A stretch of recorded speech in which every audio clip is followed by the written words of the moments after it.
É isso aí, gente. Então esse é o nosso bom dia.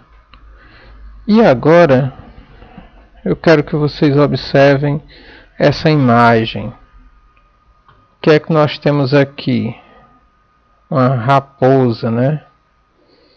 E um gato. O gato e a raposa, né? O mais clarinho é o gato e o outro a raposa. Por que eu trouxe essa imagem? Nossa história de hoje vai falar de quem?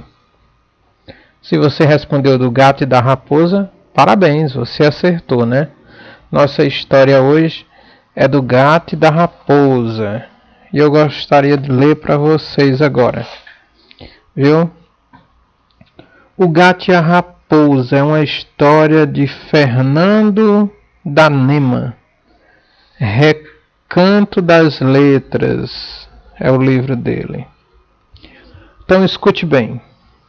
Certo dia, uma raposa e um gato conversavam à sombra de uma árvore frondosa.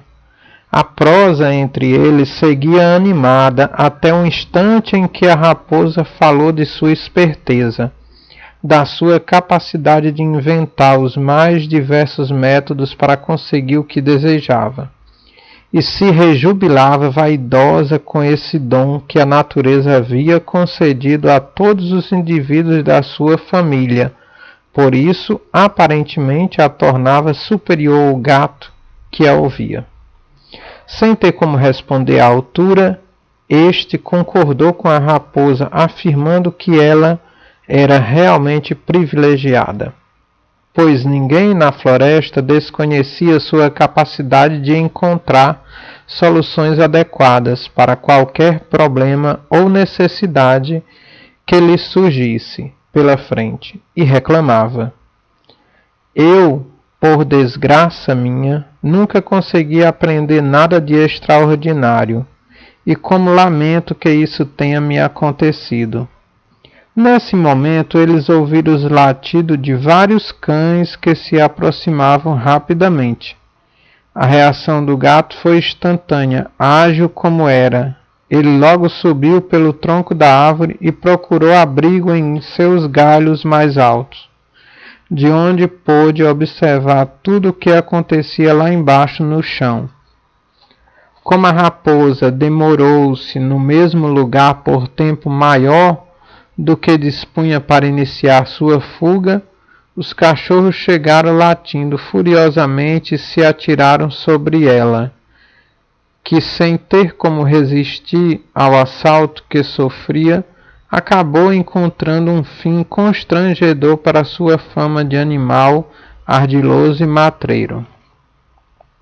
Moral da história: um expediente realmente eficaz vale muito mais que uma variedade de outros não tão bons como se imagina.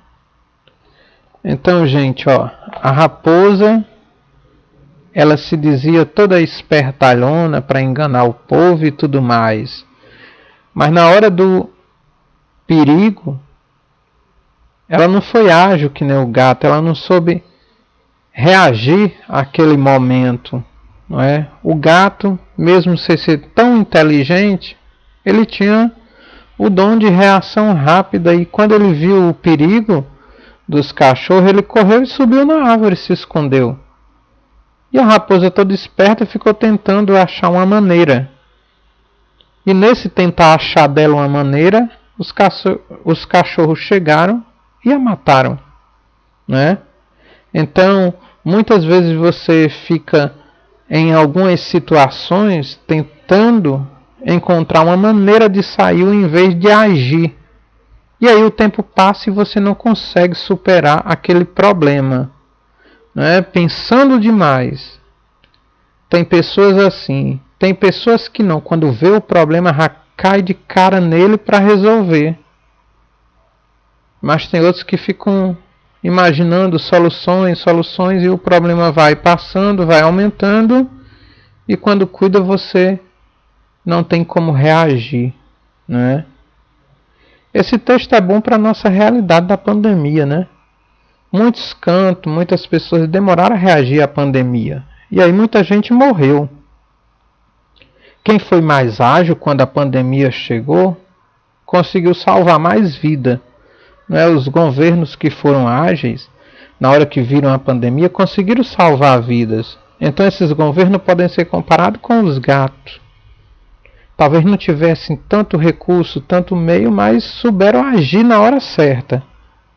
E aqueles outros que ficaram esperando, não, vai passar, não, isso, ficaram inventando desculpa para reagir, são mais raposas e aí tentam inventar uma desculpa para não fazer isso agora e acabaram perdendo muitas vidas, né? Como é o caso do Brasil, né? Demorou demais para agir e perdeu muita vida para a pandemia. Mas essa é a nossa moral da história, né? Às vezes você se acha superior porque tem uma qualidade que o outro não tem, mas essa sua qualidade na hora do apuro não lhe salva. E o outro não tem as suas qualidades, mas na hora do apuro, o pouco que tem consegue salvar ele. E aí, gente, esse texto está na página 20, é a atividade 7 do livro de vocês, aí o caderno de atividades e produção textual do 4º ano, volume 2 de língua portuguesa, mais Pike. Depois do texto ele traz as atividades, né, de compreensão. A1, qual é o título do texto? Você vai botar. A2, pintar o desenho em que aparece o gênero textual da história acima. Tem 4 nomes aí: crônica, fábula, receita e reportagem. Uma história que tem uma moral, ela é uma crônica, ela é uma fábula, ela é uma receita ou ela é uma reportagem. Você pinta uma dessas palavras aí, certo? Lembrando, gente, crônica é aquela história que o autor se baseia no fato real para contá-la. Fábula é aquela história inventada que vem com a moral. Receita é aquela orientação de como fazer uma determinada comida, de como fazer um brinquedo, fazer um objeto. E reportagem é aquela matéria que você vai fazer sobre um assunto específico e trazer dados, informações dele. Questão 3. Como andava o gato e a raposa? Aí tem a opção A, B, C e D. Você lê e marca de acordo com o texto a que responder o jeito que andava. 4. Assinale qual o significado da palavra destacada a seguir. Tem a frase: apesar de a raposa estar sempre desvalorizando o colega. A palavra desvalorizando é quem vem destacado. Significa elogiando, menosprezando, ajudando ou julgando. A 5. Qual a lição que o gato ensinou à raposa? A 6. O que fez a dona raposa quando os cachorros se aproximaram? E a 7. Qual a finalidade desse tipo de texto que acabamos de ler? Antes de vocês responderem, gente, essas questões, é fundamental que vocês façam uma leitura silenciosa delas, certo? Para depois você ir responder. Ok? Aí a questão 8 e a 9 está na página 22. É sobre um assunto que nós já estudamos: antônimos e sinônimos. Antônimos e sinônimos, certo? Os antônimos e os sinônimos a gente já viu na aula 3, na atividade 3. O que é um antônimo?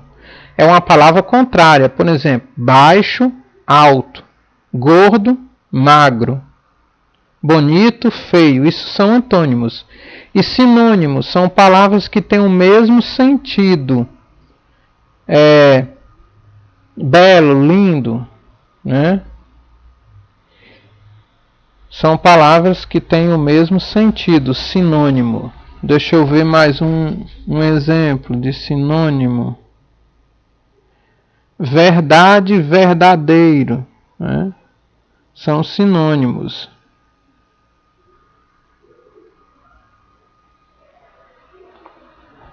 Então, sinônimo, palavras diferentes com o mesmo sentido. Antônimo são palavras com sentido contrário. Beleza? A 8 e a 9 é sobre esse assunto, viu, gente? A questão 8 é para você ligar as palavras ao seu antônimo. E a questão 9 é para pintar no quadrinho abaixo os antônimos da palavra. Por exemplo, a 9, a primeira palavra, correto, você vai pintar a palavra errado dentro desse caça-palavras no livro de vocês. Porque não é o antônimo, é o contrário. Correto, errado. Feio, você vai pintar a palavra bonito. Você não vai caçar essas palavras no caça-palavra. Correto, feio. O que está aí não, você vai caçar o contrário dela e pintar, viu? Então, boa sorte para vocês. E nossa aula fica por aqui. Espero que qualquer dúvida vocês perguntem, procurem, viu? Que a gente está aqui para ajudar vocês. Então, bom dia e boa tarefa para todos.